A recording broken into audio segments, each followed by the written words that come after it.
Heinrich Himmler, uno de los indiscutibles arquitectos del Tercer Reich, no solo tenía ambiciones militares, sino una visión más profunda, una obsesión que mezclaba las antiguas leyendas germánicas con un sentido perverso de pureza racial. Aquel hombre, delgado y con gafas redondas, ocultaba tras su apariencia insignificante una mente retorcida y peligrosa. En 1929, cuando Himmler tomó el control de la SS, esta no era más que un pequeño grupo de 280 hombres.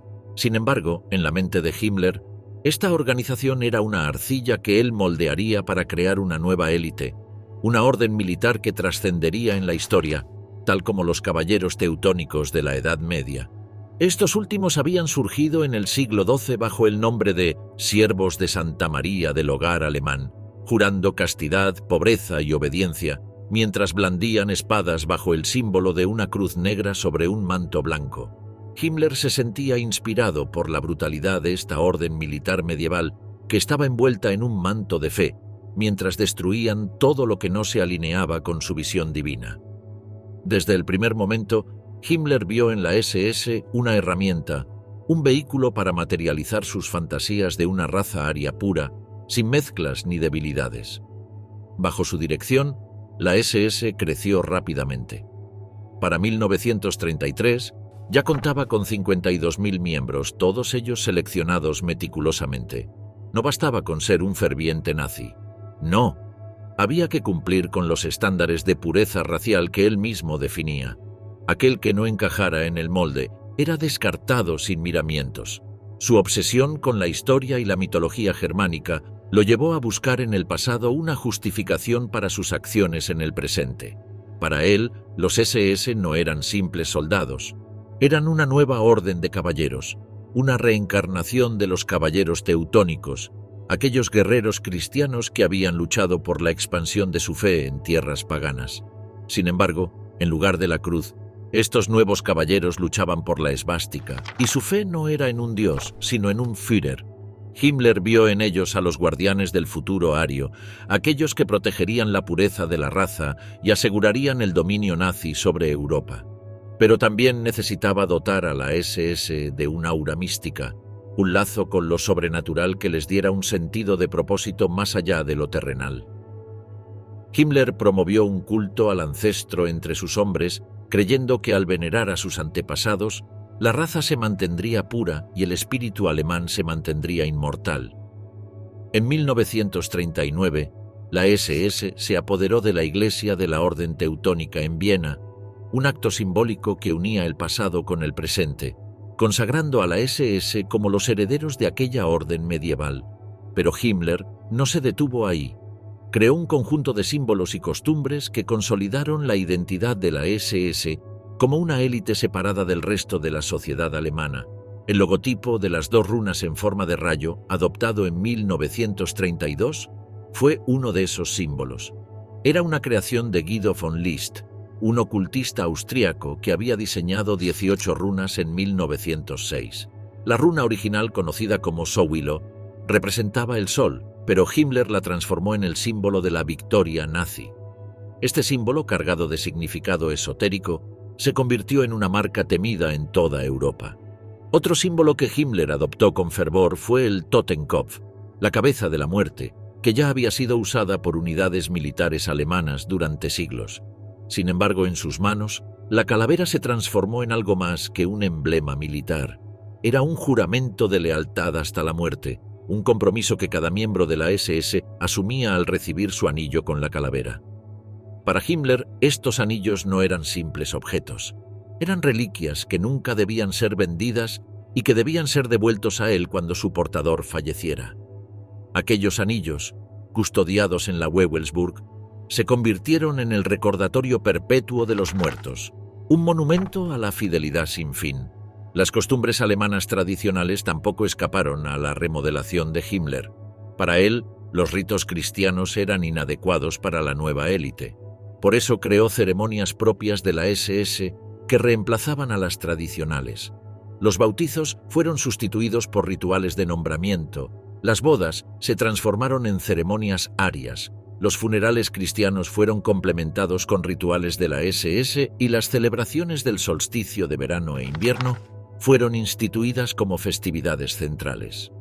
El adoctrinamiento ideológico que él implementó en la SS no era solo una herramienta de control, sino una forma de dar sentido a los actos más brutales. Bajo el Auftragstaktik, Himmler permitió que los oficiales de menor rango actuaran con una independencia aterradora, llevando a cabo sus órdenes con una libertad que a menudo resultaba en atrocidades indescriptibles. Esta táctica aseguraba que la culpabilidad se diluyera entre los muchos que participaban, creando un ejército de asesinos sin remordimientos, cada uno convencido de que estaba cumpliendo con un deber sagrado. Y así, bajo el mando de este hombre de apariencia insignificante, la SS se transformó en una máquina de muerte, una orden de caballeros oscuros que sembraron el terror en toda Europa, creyendo que estaban forjando un nuevo orden mundial. Antorchas y juramentos, el ritual del terror en la escena de las SS. Los desfiles y juramentos de lealtad de las SS nazis fueron espectáculos cuidadosamente orquestados para consolidar la lealtad y el fanatismo dentro de la organización, así como para proyectar su poder ante el mundo. En el centro de estos eventos estaba una paradoja sombría, la glorificación de la muerte y la brutalidad, envueltas en un manto de rituales y simbolismo que pretendían conectar a las SS con una tradición casi mítica. Esta narrativa comienza a principios de la década de 1930, cuando Heinrich Himmler comenzó a moldear la organización según su visión retorcida de la pureza racial y la disciplina militar. La oscuridad descendía como un manto pesado sobre las calles adoquinadas de Nuremberg, donde las sombras de miles de hombres uniformados se extendían hasta perderse en la penumbra. Eran los soldados de la Schutzstaffel, alineados como peones en un inmenso tablero de ajedrez, listos para desfilar bajo las antorchas encendidas que brillaban como luciérnagas envenenadas en la noche alemana. Era 1934, y la ciudad se preparaba para ser testigo de uno de los espectáculos más inquietantes que la historia haya conocido. En medio del estruendo de tambores y el resonar de botas marchando al unísono, los hombres de negro avanzaban como una ola imparable, cada paso medido, cada mirada vacía. En el aire el olor a pólvora y sudor se mezclaba con el aroma rancio del miedo, ese miedo que los alemanes aprendieron a disfrazar de respeto bajo la atenta mirada del Führer. Allí estaba él, en lo alto, observando a sus fieles con los ojos de alguien que se sentía un dios ególatra y enfermo de poder. Y abajo, en el polvo de la plaza, las almas de los soldados de la SS se unían en un juramento que los encadenaba a una lealtad ciega, a una devoción que pronto arrastraría a toda Europa al abismo. En aquellos años, las calles de Alemania se convirtieron en escenarios de un macabro teatro.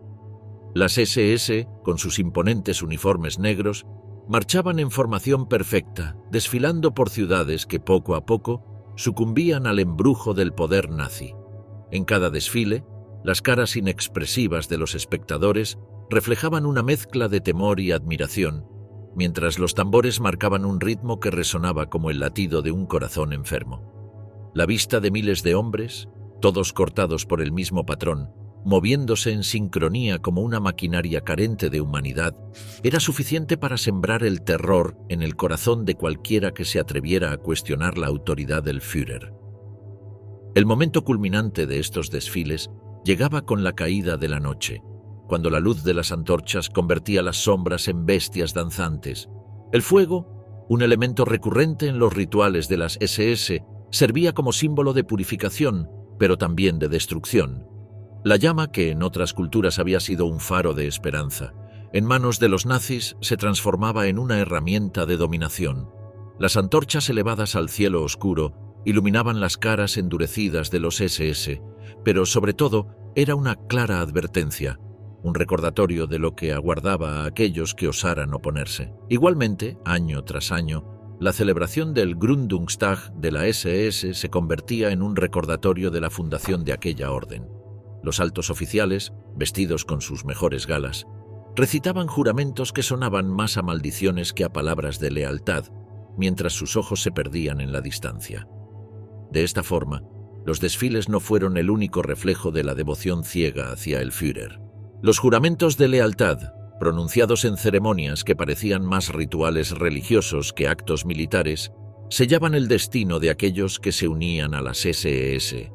Bajo la atenta mirada de Himmler y otros altos mandos, los nuevos reclutas, vestidos con sus uniformes impecables, pronunciaban las palabras que, se supone, los ataba de por vida a Adolf Hitler. Con una mano levantada, que era el típico saludo nazi, juraban lealtad no solo al Führer, sino también a la causa del nacionalsocialismo, una ideología que glorificaba la muerte y despreciaba la vida. La solemnidad de estos juramentos estaba acentuada por el ambiente en que se llevaban a cabo. Los castillos medievales, lugares que en otro tiempo habían sido testigos de la valentía y el honor, ahora servían como escenarios para la consagración de los verdugos del Tercer Reich. En estos sitios cargados de historia, los SS, enfundados en sus uniformes negros, con el emblema de la calavera brillando en sus gorros, se comprometían a seguir ciegamente a su líder, incluso hasta la muerte. La ceremonia, impregnada de simbolismo, buscaba conectar a los SS con un pasado glorioso, una mentira cuidadosamente elaborada para justificar las atrocidades que estaban por cometerse. El diseño de estos eventos no dejaba nada al azar. Desde la música que resonaba en el aire hasta el más mínimo detalle del uniforme, todo estaba calculado para crear un impacto psicológico en los participantes y espectadores por igual. La precisión con la que los SS marchaban, el ritmo constante de sus pasos, no solo representaba la disciplina militar, sino también la marcha inexorable hacia el abismo que el nacionalsocialismo había preparado para Europa y el mundo. El rostro de los SS, oculto tras la máscara de la disciplina y el deber, reflejaba la deshumanización que se les había impuesto. Eran soldados, sí, pero no al servicio de la patria o la libertad, sino de una ideología que había elevado el odio y la muerte al rango de virtud. Al mirar esos desfiles, al escuchar esos juramentos, era imposible no percibir el eco de algo más antiguo, más oscuro. Las SS, en su búsqueda de poder y pureza, no estaban creando algo nuevo. Estaban despertando a un demonio que había dormido en el corazón de la humanidad durante siglos. Más allá del estilo, la evolución del uniforme de las SS y su propósito mortal. En los primeros días del Tercer Reich, los uniformes de la Schutzstaffel eran rudimentarios y apenas diferenciables de los de otras agrupaciones paramilitares que florecieron en la Alemania de la década de 1920. Vestían camisas marrones sencillas, muy similares a las de las camisas pardas del Sturmabteilung. Estos uniformes, diseñados para promover la unidad y la camaradería, carecían de elementos distintivos que los hicieran sobresalir en el escenario político y militar de la Alemania de entreguerras. La transformación comenzó en 1932, cuando se introdujo el brazalete distintivo de la SS, un círculo blanco con una esvástica negra en el centro, símbolo que ya había sido adoptado por el partido nazi en 1920, emergió como una marca que encapsulaba la misión de la SS, la pureza racial y la lealtad inquebrantable a la visión de Hitler. Esta primera modificación se limitaba a un toque simbólico, pero pronto vendría una metamorfosis más radical. En 1934, Heinrich Himmler, empeñado en sus propósitos, decidió que sus tropas de élite necesitaban una vestimenta que reflejara su autoridad y su brutalidad. Comisionó a Karl Dietrich para diseñar un uniforme que sería la definición misma de la disciplina y el terror. Dietrich, con la ayuda de Hugo Boss, un fabricante de ropa de Metzingen, esculpió un conjunto que estaba destinado a dejar una marca imborrable en la psique alemana y europea. El resultado fue el icónico uniforme negro de la SS, diseñado para ser a la vez funcional y visualmente impactante.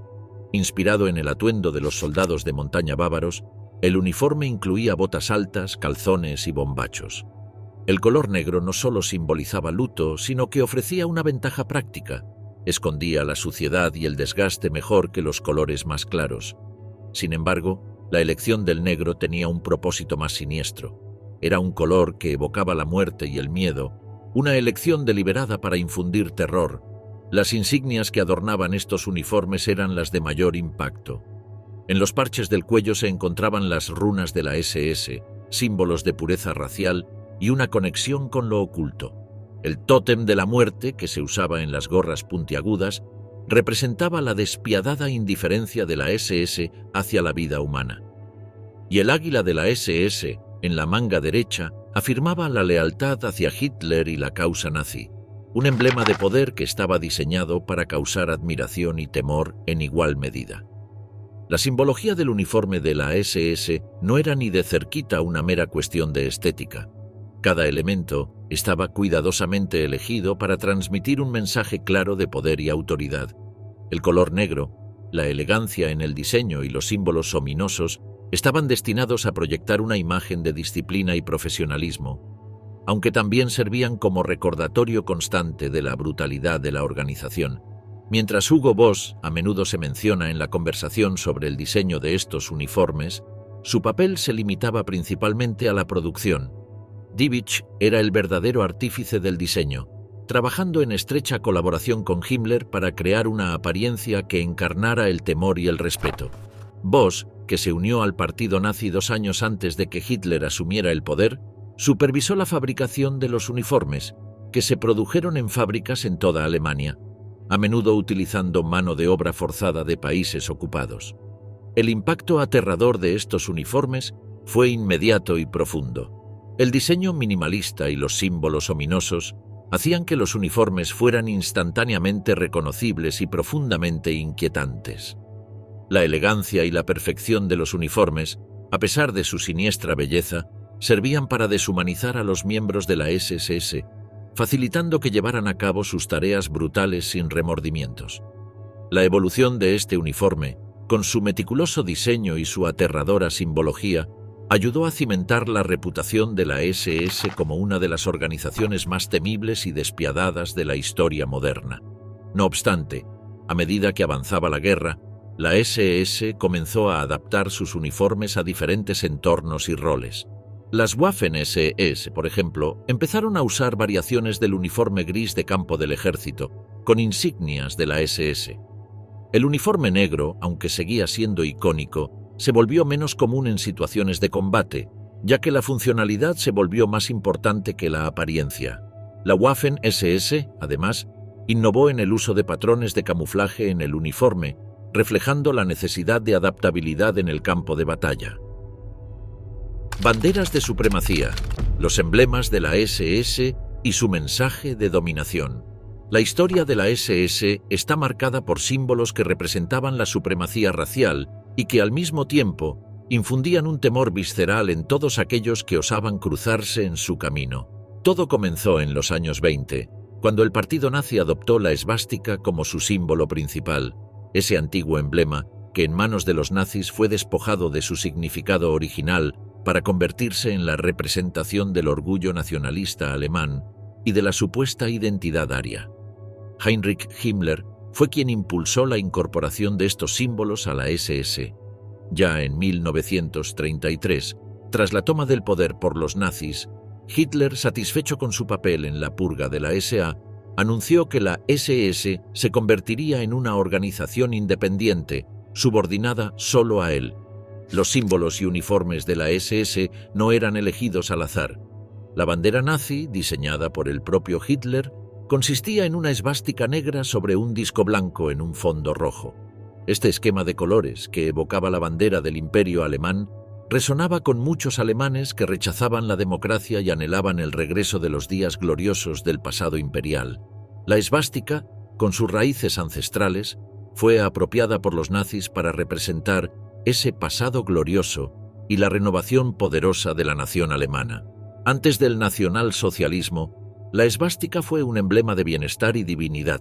Nació en tiempos tan antiguos que sus raíces se hunden en el Neolítico, hace más de 10.000 años, cuando civilizaciones de todo el mundo grababan sus 4 brazos en ángulo recto sobre piedras y cerámicas. En esas eras remotas, la esvástica no era más que una señal de esperanza, un amuleto que prometía prosperidad y buena fortuna. En el vasto subcontinente indio, los hindúes la veían como la representación del sol, la luz que disipaba las sombras, mientras que para los budistas era una huella auspiciosa, los pasos del propio Buda. A medida que la humanidad avanzaba, el símbolo fue adoptado por culturas tan dispares como la nórdica, donde se asociaba con el martillo de Thor y las antiguas civilizaciones de Grecia y Roma, que veían en la esvástica un signo de poder y protección. Sin embargo, en el siglo XIX, un grupo de académicos europeos, armados con teorías raciales defectuosas, vinculó la esvástica a una supuesta cultura aria, que según ellos conectaba Europa y Asia. La SS, con sus elegantes uniformes negros y sus insignias especiales, se veía a sí misma como una casta superior, muy por encima de las tropas de asalto de la SA, con sus camisas pardas y su torpe disciplina. Cada elemento de su vestimenta y sus símbolos estaba impregnado de un mensaje oscuro. La bandera de la SS, por ejemplo, presentaba un círculo blanco con una esvástica negra en el centro, rodeada por una corona de hojas de roble, símbolo de fortaleza y resistencia. No era solo una bandera, era un estandarte de dominación. De hecho, la bandera de la SS ondeaba junto a la del Imperio Alemán, ese estandarte de negro, blanco y rojo, después de que Hitler y Hindenburg emitieran un decreto en 1933. Este acto simbólico intentaba conectar el régimen nazi con el glorioso pasado del Imperio Alemán, como si la nueva Alemania nazi fuera una continuación natural de ese poder imperial. Los nazis también emplearon varias runas. Estas antiguas marcas, que alguna vez adornaron piedras y amuletos, vieron su destino reescrito por una organización que supo moldear el miedo y el odio en símbolos. Los nazis se aferraron a las invenciones de un ocultista moderno, Guido von List, quien, con una mezcla de fantasía y delirio, creó las runas armanas, una versión distorsionada de las runas germánicas originales. La más prominente de estas runas fue la Sig, un rayo estilizado que, bajo la mirada de los líderes de las SS, se convirtió en un emblema de victoria. Fue una adaptación libre que Karl Maria Willigut había hecho sobre Sowilo, de Guido von List. Esta marca, que una vez representó al sol en antiguas culturas, ahora se usaba para identificar a aquellos que servían al Reich con una devoción ciega y aterradora. Estas runas, cargadas ahora de significados oscuros y manipuladas para servir a una ideología de odio, se convirtieron en herramientas de control y adoctrinamiento. Los miembros de las SS, envueltos en un aura de misticismo y poder, fueron moldeados para creer que eran los guardianes de un legado ancestral, una raza superior destinada a dominar el mundo. Las banderas y estandartes de la SS se exhibían con orgullo en los mítines y eventos nazis, como los grandes desfiles anuales en Nuremberg. Estos símbolos no solo eran un reflejo del orgullo y la lealtad del pueblo alemán hacia el régimen, sino también una herramienta de intimidación, diseñada para infundir miedo en los corazones de sus enemigos. Con el fin de la Segunda Guerra Mundial, los símbolos de la SS fueron prohibidos en muchos países, y su exhibición se considera un delito en muchos casos. Sin embargo, estos símbolos continúan siendo utilizados por grupos neonazis como recordatorio de un capítulo oscuro en la historia, un capítulo que la humanidad no debe olvidar, aunque algunos lo utilicen para alimentar el odio y la intolerancia en el presente. Talismanes de la muerte. Las armas y cinturones simbólicos que moldearon a las SS. En la Alemania nazi, el juego del simbolismo alcanzó su apoteosis con la creación y uso de símbolos que mezclaban lo antiguo con lo moderno, lo sagrado con lo profano. Las SS encontraron en las dagas ceremoniales y las hebillas de cinturón no solo herramientas de guerra, sino artefactos cargados de significado, diseñados para moldear la identidad y lealtad de sus miembros y, sobre todo, proyectar un aura de terror. Así nació el SS Ehrendolch, una daga de honor cuyo diseño no fue casualidad, sino un meticuloso acto de manipulación histórica. La elección de una daga suiza del siglo XVI como modelo no fue un simple capricho estético. Suiza, con su reputación por la producción de armas de alta calidad y sus mercenarios famosos por su destreza en la batalla, representaba todo lo que los nazis querían encarnar: la supremacía racial y el poderío militar. El SS no podía resistir la tentación de añadir un toque más siniestro a esta creación. Se inspiraron en la daga Holbein, exhibida en el Museo de la ciudad de Múnich, que llevaba grabada una imagen de la Danza de la Muerte, una obra del artista alemán Hans Holbein el Joven. Este macabro grabado, donde la muerte conduce a diferentes personajes hacia su inevitable final, resonaba profundamente con la fascinación de las SS por lo oculto y lo mortal. Era, en esencia, la personificación de su misión, ser la muerte misma, conduciendo a los indignos hacia su destino. La daga también fue diseñada para recordar a los caballeros teutónicos, esos guerreros medievales envueltos en un código de caballerosidad y lealtad. Pero, en lugar de defender la cristiandad, estos nuevos caballeros estaban dedicados a la causa nazi.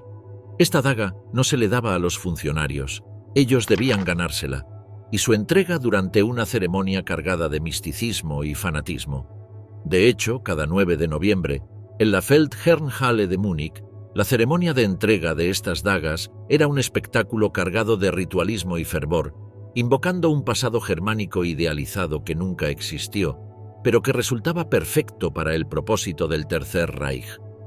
La hebilla del cinturón de las SS, adornada con la temible Totenkopf, no se quedaba atrás en cuanto a simbolismo. El cráneo con tibias cruzadas, un antiguo símbolo militar prusiano, fue reinterpretado por las SS como un emblema de supremacía racial y desprecio absoluto por la vida. Rodeado por hojas de roble, símbolo de resistencia y fortaleza, la hebilla se convirtió en un distintivo de aquellos destinados a imponer el nuevo orden, a través del miedo y la brutalidad. Pero estas dagas y hebillas no eran meros adornos. Su propósito iba más allá de lo estético. Eran herramientas cuidadosamente diseñadas para infundir en sus portadores un sentido de superioridad y destino. La daga, con su afilada hoja y oscuro pasado, no solo cortaba carne, sino cualquier lazo con lo que el régimen nazi consideraba inferior, opuesto a sus principios, marcando a los miembros de las SS como ejecutores de un destino ario supremo. Himmler, con su particular visión del honor, había decretado que cualquier miembro de las SS tenía el derecho y el deber de usar su daga contra cualquiera que deshonrara la orden o insultara a la familia de un SS. La exclusividad de estas dagas, reservadas solo para los miembros plenos de las SS, reforzaba la sensación de elitismo dentro de la organización. Aquellos que habían sido lo suficientemente leales antes de 1933, los llamados viejos combatientes, recibían una versión especial de la daga, con una cadena decorada con cráneos y runas, un símbolo de su estatus dentro de la jerarquía. Los altos mandos, por su parte, recibían dagas doradas, transformando el acto de matar en un ritual dorado, un macabro homenaje a su devoción al Führer. Las hebillas, por su parte, actuaban como un recordatorio constante de la brutalidad que las SS estaban destinadas a desplegar. Cada vez que un miembro de las SS abrochaba su cinturón, aseguraba no solo su uniforme sino su lealtad a la causa, su compromiso con la misión de purificar Europa de aquellos considerados indignos de vivir. Las hojas de roble, emblema de la fortaleza germánica, y el cráneo, testimonio de la muerte siempre presente, se fundían en una pieza de metal que llevaba consigo el peso de la historia y la sangre derramada en su nombre. Con el tiempo, estos símbolos se convirtieron en algo más que simples objetos de adorno. En ellos se condensaba el espíritu de una organización que veía en la muerte y la destrucción no solo un medio, sino un fin en sí mismo. Las dagas y hebillas se transformaron en insignias de una élite que se consideraba por encima de la moralidad común, libre para ejercer el poder sin compasión ni remordimiento. La perversión de estos símbolos alcanzó su clímax en los campos de concentración, donde la Totenkopf se convirtió en el último rostro que miles de personas verían antes de morir. Las SS Totenkopf-Verbände usaban la hebilla como una marca de su pertenencia a una casta dedicada a la aniquilación, y, aunque el Tercer Reich cayó y sus símbolos fueron prohibidos en muchos lugares, estos artefactos, cargados de un simbolismo que va más allá de lo meramente decorativo, permanecen como testigos silenciosos de la barbarie que un día gobernó Europa. Marcas indelebles de dominación, el uso de tatuajes en el terror nazi. Mientras que la mayoría de la población de aquella época asociaba los tatuajes con criminales y marginados, el régimen nazi encontró formas perversas de emplear estos símbolos de manera que encajaran con su ideología de superioridad y disciplina.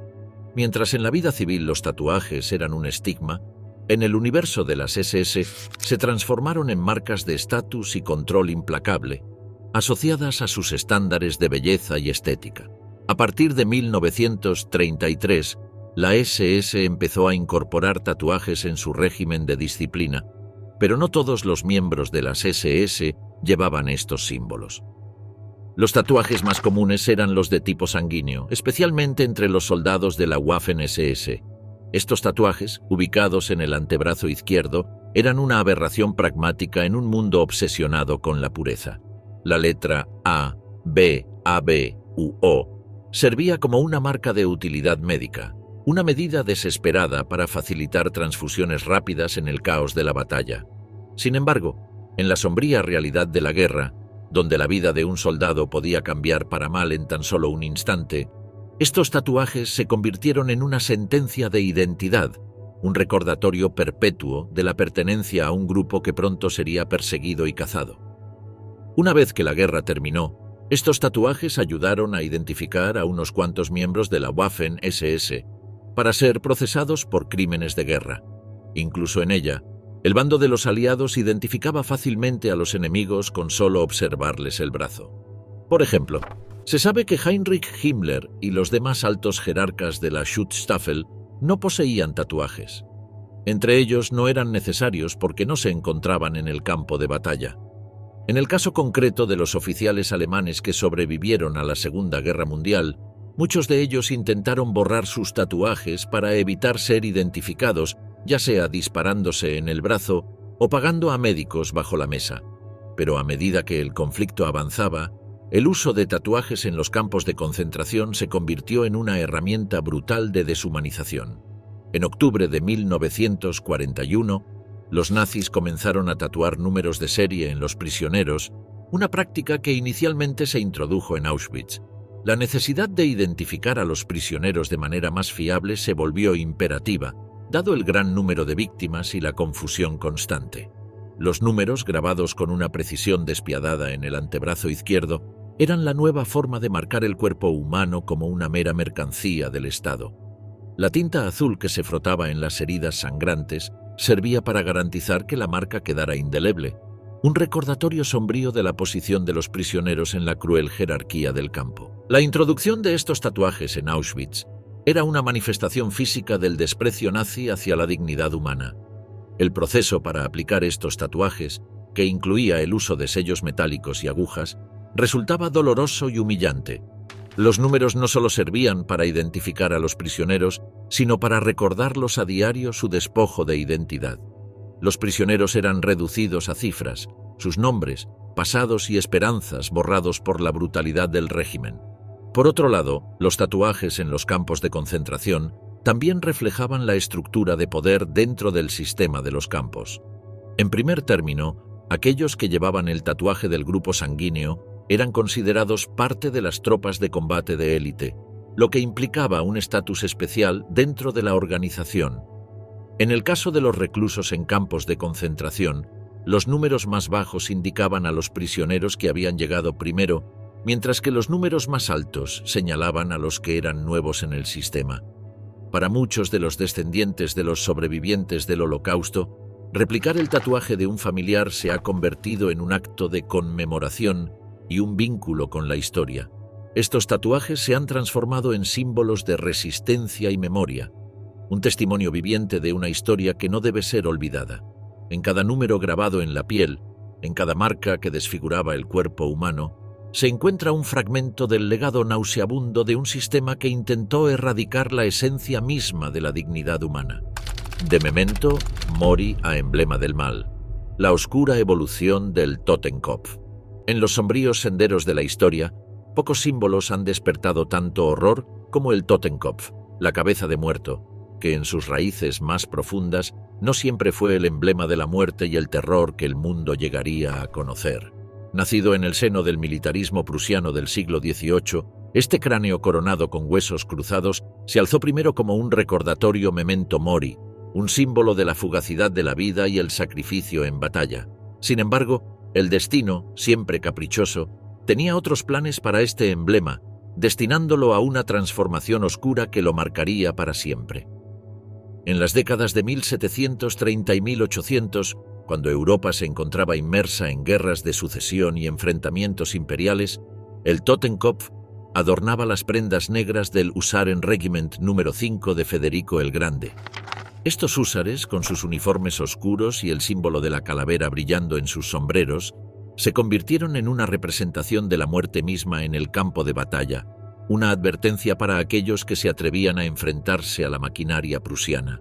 Luego, en 1809, cuando el duque de Brunswick-Wolfenbüttel levantó su fuerza voluntaria para luchar contra Napoleón, el Totenkopf volvió a aparecer, esta vez como un símbolo de duelo y venganza.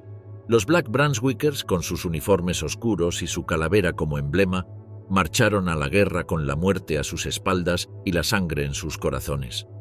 Pero esos tiempos, aunque marcados por la violencia, palidecen en comparación con lo que el Totenkopf llegaría a representar bajo el yugo de la esvástica. La llegada de Adolf Hitler al poder en 1933 fue el preludio de una era de oscuridad para Europa, y el Totenkopf, resucitado del pasado, se convirtió en el emblema perfecto para la Schutzstaffel. Julius Schreck fue el artífice de esta resurrección, tomando la calavera como símbolo de lealtad inquebrantable, de sacrificio hasta la muerte por el Führer y la nación alemana. Pero bajo la fría mirada de Heinrich Himmler, el jefe de la SS, este símbolo adquirió un nuevo significado, uno teñido de fanatismo, crueldad y desprecio por la vida humana. En los campos de concentración y exterminio que surgirían bajo la administración de la SS Totenkopf-Verbände, el Totenkopf se convirtió en la cara visible de un régimen dedicado a la aniquilación. Los hombres que llevaban este símbolo en sus uniformes eran los verdugos de millones, los arquitectos de un horror tan vasto que desafía la comprensión. Estos campos, diseminados por toda Europa, desde Auschwitz hasta Treblinka, se convirtieron en los altares de la muerte, donde el Totenkopf reinaba como un dios oscuro, impasible ante el sufrimiento y la desesperación que le rodeaba. El Totenkopf también marchó a la guerra, no solo en los campos de exterminio, sino en el frente, donde la tercera división Panzer de la SS Totenkopf se hizo un nombre, no por su valentía, sino por su brutalidad y desprecio total por las leyes de la guerra. Formada a partir de los mismos hombres que custodiaban los campos de la muerte, esta división se lanzó al combate con una ferocidad que solo puede nacer de un odio fanático, un odio que no diferenciaba entre soldados enemigos y civiles inocentes. En las tierras devastadas de Francia, Rusia y más allá, el Totenkopf dejó una marca imborrable, un rastro de sangre y cenizas que aún hoy mancha las páginas de la historia. Bajo el mando de hombres como Theodor Eicke, la división Totenkopf se dedicó a una guerra sin cuartel, una guerra donde la vida no tenía valor y la muerte era la única constante. Las masacres de civiles, la ejecución sumaria de prisioneros y la destrucción sin sentido se convirtieron en su carta de presentación.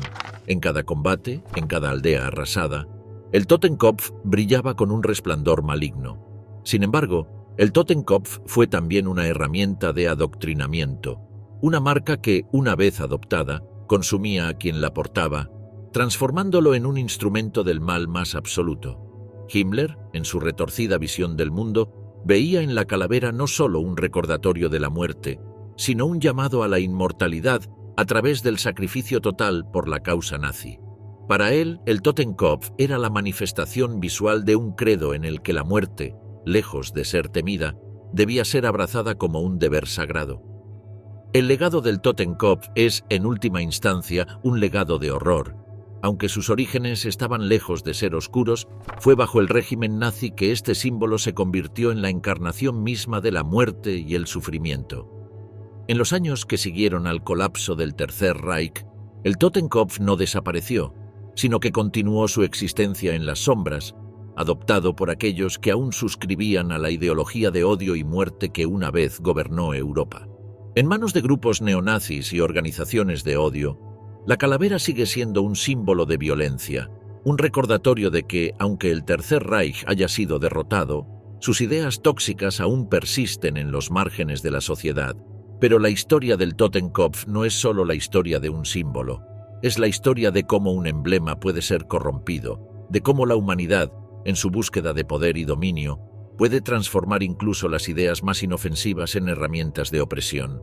La calavera, Una vez un recordatorio de la mortalidad y el sacrificio, se convirtió en un emblema de la inmortalidad a través de la violencia, una advertencia de lo que sucede cuando el poder se entrega a los peores instintos del hombre. Entre muros malditos, el renacimiento oscuro de Wewelsburg bajo el Tercer Reich. El castillo de Wewelsburg, enclavado en la región de Renania del Norte-Westfalia, Alemania, carga con siglos de historia que parecen incrustarse en sus muros como cicatrices imborrables. La fortaleza, originalmente construida en el siglo IX, fue testigo de los vaivenes de la historia alemana, desde las batallas entre tribus germánicas y romanas hasta el resplandor de la época renacentista. Sin embargo, su nombre quedaría manchado de manera indeleble en el siglo XX, cuando se convirtió en un oscuro emblema de la ideología nazi bajo la mirada fanática de Heinrich Himmler. En los albores del siglo XVII, el castillo, por aquel entonces una mera construcción defensiva, fue transformado por el príncipe obispo de Paderborn en una residencia al más puro estilo renacentista. Sus paredes, antaño testigos de la defensa contra invasores, fueron cubiertas por estucos y decoraciones que hablaban de una época de opulencia y poder eclesiástico. Pero este esplendor no sería eterno. Las llamas y la negligencia se encargaron de llevar el edificio a un estado ruinoso, casi olvidado por el tiempo y la historia. Fue en los años 30 del siglo XX cuando Wewelsburg volvió a cobrar protagonismo. Himmler, en su afán por dotar a la SS de un centro espiritual y simbólico, puso sus ojos en la vieja fortaleza. El castillo, con su planta triangular única, fue elegido no solo por su estructura, sino por su proximidad a la legendaria ubicación de la batalla del bosque de Teutoburgo, donde los germanos habían infligido una derrota aplastante a las legiones romanas en el año 9. Este lugar estaba cargado de un simbolismo que Himmler no podía pasar por alto. Así comenzó la metamorfosis de Wewelsburg bajo el yugo del régimen nazi. Las reformas fueron extensas y no se escatimó en gastos ni en recursos, aunque estos recursos provenían de la más vil de las fuentes: el trabajo forzado. Cerca del castillo se estableció un campo de concentración donde prisioneros de toda Europa eran explotados hasta la muerte, sus cuerpos debilitados por la desnutrición y las enfermedades, sus almas quebradas por la brutalidad de los guardias de las SS. Dentro de sus muros, Himmler ordenó la creación de la Sala de los Generales de las SS y de una cripta, ambos espacios cargados de simbolismo místico.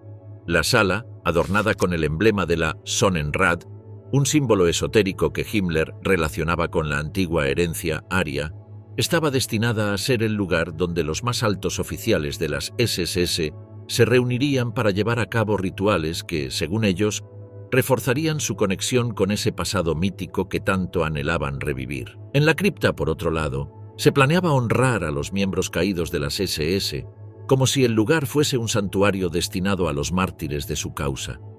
La obsesión de Himmler con Wewelsburg no conocía límites. Soñaba con expandir el castillo hasta convertirlo en el centro del mundo, un complejo colosal desde donde el Tercer Reich dominaría el planeta tras su victoria final. Los planos eran grandiosos, desmesurados, reflejando la megalomanía del líder de las SS. Sin embargo, estos sueños de grandeza se vieron interrumpidos por la dura realidad de la guerra. A medida que el conflicto avanzaba y las derrotas se acumulaban, los recursos comenzaron a escasear y los trabajos en Wewelsburg se ralentizaron hasta casi detenerse por completo. Pero el destino del castillo no estaba sellado con el colapso del régimen nazi. En los últimos días de la guerra, cuando los ejércitos aliados se acercaban inexorablemente, Himmler ordenó destruir Wewelsburg para que no cayera en manos enemigas. La destrucción fue parcial. Explosivos insuficientes y una apresurada retirada dejaron al castillo en un estado de devastación incompleta, como un cadáver mutilado abandonado en el campo de batalla. Tras la guerra, Wewelsburg fue ocupado por las fuerzas aliadas y luego sometido a un proceso de restauración que duró varios años. En 1950, el castillo reabrió sus puertas como un museo y albergue juvenil, un intento por redimir el lugar de su pasado tenebroso. No obstante, la sombra del nazismo era demasiado alargada para ser ignorada, y en 1977 se decidió convertir el castillo en un monumento conmemorativo, recordando no solo las atrocidades cometidas, sino también la ideología que las inspiró. El Museo de Wewelsburg, inaugurado en 1982, comenzó a mostrar al público la realidad oculta tras las paredes de la fortaleza. Los objetos expuestos, las fotografías, los documentos, todo narraba la historia de un lugar que había sido testigo del lado más oscuro de la humanidad. A lo largo de los años, el museo ha seguido evolucionando, profundizando en el estudio de la ideología y el terror que las SS encarnaron. En 2010, una nueva exposición permanente titulada Ideología y terror de las SS se abrió al público, ofreciendo una mirada aún más penetrante sobre cómo Wewelsburg fue utilizado como herramienta de la maquinaria de propaganda nazi. El castillo también se convirtió en un lugar de conmemoración para las víctimas del campo de concentración de Niederhagen, donde al menos 1.285 personas perdieron la vida. Un monumento fue erigido en su memoria en el año 2000, un recordatorio silencioso de las vidas truncadas por la barbarie nazi. Feminidad corrompida. Cómo las mujeres del Tercer Reich abrazaron la brutalidad nazi. La historia de las mujeres de las fuerzas del Tercer Reich es una que se tiñe de sombras, ambiciones y un fervor que trasciende lo que el mundo podría entender como racionalidad. Mientras Europa se desangraba bajo el yugo nazi, estas mujeres, envueltas en la severidad de un uniforme que las igualaba en crueldad a sus homólogos masculinos, abrazaban la brutalidad y el odio como parte de su esencia. El SS Helferinnenkorps las lanzaba de lleno en la maquinaria de la muerte, en roles que parecían pequeños, pero que en realidad las convertían en piezas esenciales de un engranaje genocida. Este cuerpo representaba una oportunidad para aquellas que, hasta entonces, habían sido relegadas a las sombras del hogar y la maternidad.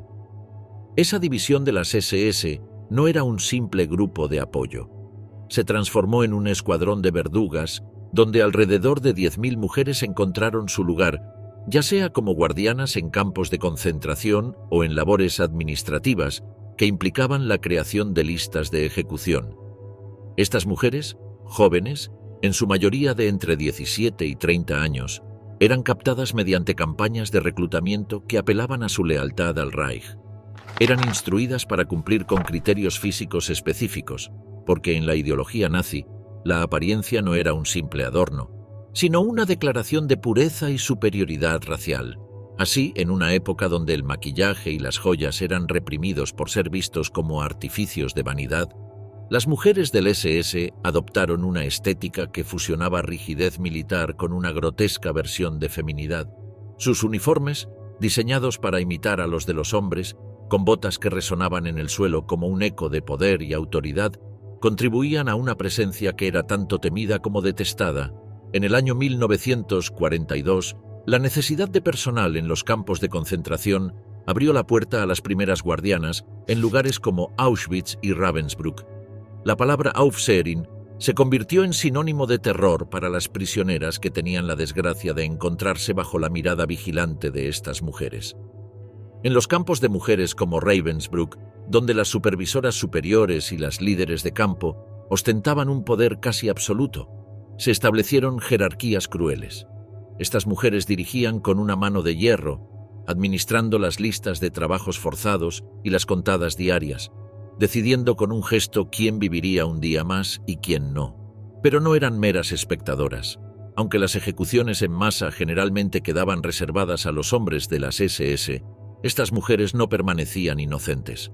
Participaban activamente en la selección de las víctimas y en la aplicación de las despiadadas reglas del campo. La relación entre las mujeres y los hombres de las SS era compleja, una mezcla de camaradería y competencia. Himmler, el arquitecto de la SS, promovía la idea de que las guardianas eran iguales a los hombres, un mensaje que estas mujeres adoptaron con fervor. Sin embargo, en la oscuridad de los campos muchas buscaban demostrar su valía y lealtad mediante la imitación de la brutalidad masculina. El resultado era una macabra danza de poder, donde la identidad femenina se retorcía y se deformaba, convirtiéndose en un arma letal. El uniforme que vestían, con sus botas de montar y sus faldas diseñadas para mantener una apariencia de feminidad, era mucho más que ropa. Era un símbolo de la disciplina férrea que el régimen exigía, una disciplina que deshumanizaba tanto a quienes lo vestían como a aquellos que lo sufrían. La imagen de una mujer con el cabello meticulosamente peinado, adoptando posturas rígidas y militarizadas mientras dictaba órdenes de muerte, es una imagen que el mundo ha intentado olvidar, pero que permanece latente en el tejido de la historia. El conflicto interno que estas mujeres enfrentaban, si es que alguna vez lo hicieron, quedaba escondido detrás de una fachada de lealtad y obediencia ciega. Conformarse al ideal ario de belleza no era solo una cuestión de vanidad, era una obligación ideológica, una forma de empoderarse dentro de un sistema dominado por hombres. Pero este poder, que buscaba igualarlas a sus contrapartes masculinas, las sumergía aún más en la crueldad. Muchas de ellas adoptaron comportamientos brutales como una forma de demostrar su valía, volviéndose tan despiadadas como aquellos hombres que buscaban impresionar.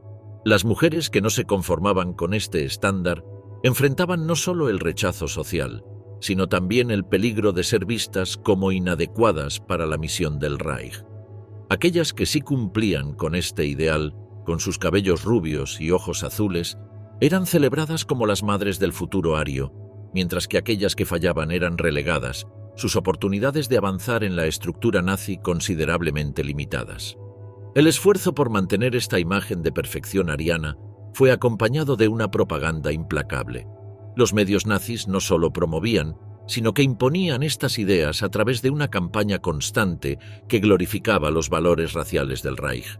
Las mujeres que se encontraban dentro de la SS, especialmente aquellas en roles de poder, se veían forzadas a conformarse a esta imagen, no solo como una forma de sobrevivir dentro del régimen, sino como un medio para ejercer control y poder sobre otros.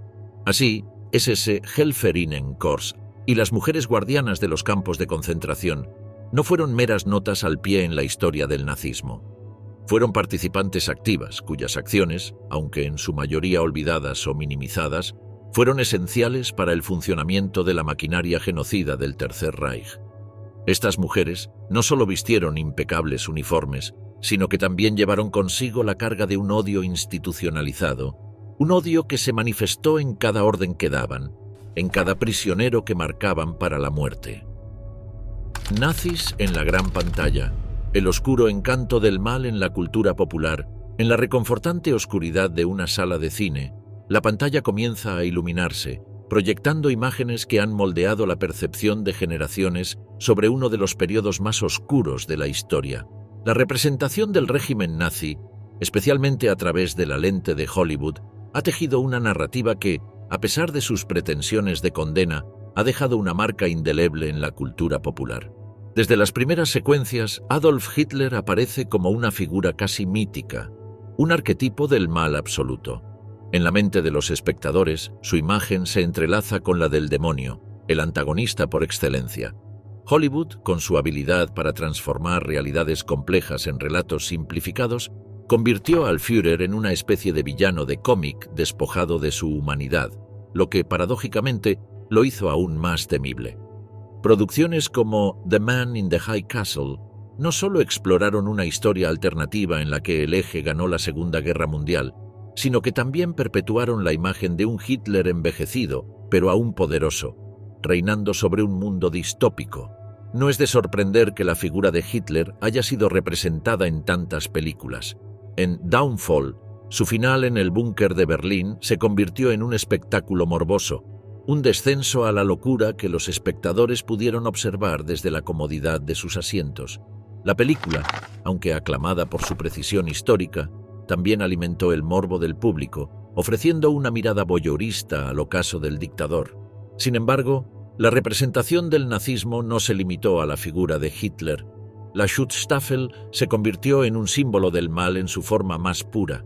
Películas como Schindler's List y Inglourious Basterds no solo presentaron a la SS como una máquina de matar, sino que la convirtieron en un icono visual, un emblema del terror que con el tiempo se ha metamorfoseado en algo más oscuro y complejo. El uniforme negro de la SS, con su implacable simetría y sus líneas austeras, se convirtió en una especie de fetiche en la cultura popular. Hollywood, con plena conciencia de ello o quizás sin darse cuenta, transformó esta vestimenta en un símbolo de poder, un poder que, a pesar de su asociación con la brutalidad, comenzó a ser admirado. Diseñadores de moda tomaron inspiración de estos uniformes, despojándolos de su contexto histórico y vendiéndolos como declaraciones estilísticas, una tendencia que muchos llamaron nazi chic. La moda, al igual que el cine, tiene la capacidad de descontextualizar, y en este caso lo hizo con consecuencias inquietantes. En el cine, los nazis comenzaron a ser representados no solo como villanos, sino como figuras casi teatrales, excesivas en su maldad, pero también en su carisma. El personaje de Hans Landa en Inglourious Basterds, interpretado magistralmente por Christoph Waltz, es un ejemplo perfecto de esta dualidad. Landa es encantador y aterrador a la vez, un monstruo con modales impecables. Esta representación, aunque efectiva desde el punto de vista narrativo, diluyó la verdadera naturaleza del nazismo, transformándolo en una especie de espectáculo grotesco, más que en una amenaza real. Y así, mientras los espectadores aplaudían la derrota de estos villanos en la pantalla, Hollywood continuaba alimentando un ciclo perverso. Las SS, que en la realidad eran agentes de genocidio y opresión, se convirtieron en símbolos de maldad que podían ser insertados en cualquier narrativa, independientemente de su contexto histórico. Este desarraigo permitió que la iconografía nazi fuera utilizada en todo, desde videojuegos hasta campañas publicitarias, perdiendo su conexión con el verdadero horror que representaba. La ironía más oscura, sin embargo, reside en la manera en que Hollywood ha sexualizado y fetichizado a las figuras femeninas del nazismo. Personajes como Ilsa, la She-Wolf of the SS, no solo pervirtieron la narrativa histórica, sino que también convirtieron a las mujeres nazis en figuras de deseo, fusionando sadismo con erotismo. Este tipo de representaciones perpetúan la idea de que el mal puede ser atractivo, incluso seductor. Pero la influencia de Hollywood no se detuvo en las fronteras del cine. La música, la literatura y otros medios también fueron permeados por estas representaciones. Compositores como Wagner, cuyas obras fueron promovidas por el régimen nazi, continuaron siendo interpretados, sus composiciones reverberando en auditorios llenos de oyentes que quizás ignoraban o preferían olvidar la carga ideológica de esas notas. La literatura, por su parte, osciló entre la crítica y la explotación, con novelas y ensayos que intentaban descifrar la psique de los líderes nazis, pero que a menudo terminaban romantizándolos. El uso del nazismo como herramienta de propaganda no es nuevo, pero la manera en que se ha perpetuado en la cultura popular es un testimonio de su poder. Joseph Goebbels, el maestro de la propaganda nazi, entendió mejor que nadie la importancia de controlar la narrativa, de repetir un mensaje hasta que se convirtiera en verdad. Sus principios, aunque distorsionados y adaptados, siguen vivos en la manera en que los medios manipulan la percepción pública, utilizando las mismas tácticas de simplificación, apelación emocional y demonización de los oponentes. En última instancia, la representación del nazismo en la cultura popular ha creado una paradoja inquietante. Por un lado, ha servido para recordar al mundo los horrores de la tiranía y el extremismo, pero por otro, ha contribuido a la trivialización y descontextualización de esos mismos horrores. El cine, la música, la moda y la literatura han convertido el régimen nazi en un símbolo, un ícono que, si bien inicialmente representaba el mal absoluto, ha sido despojado de su contexto histórico, convirtiéndose en un mero recurso narrativo. Así, en cada fotograma, en cada nota musical, en cada línea escrita, la sombra del nazismo sigue acechando, no solo como un recordatorio de lo que fue, sino como un reflejo de lo que podría ser. Porque en la era de la información, donde las imágenes y las palabras son las armas más poderosas, la historia no solo se recuerda, también se reescribe.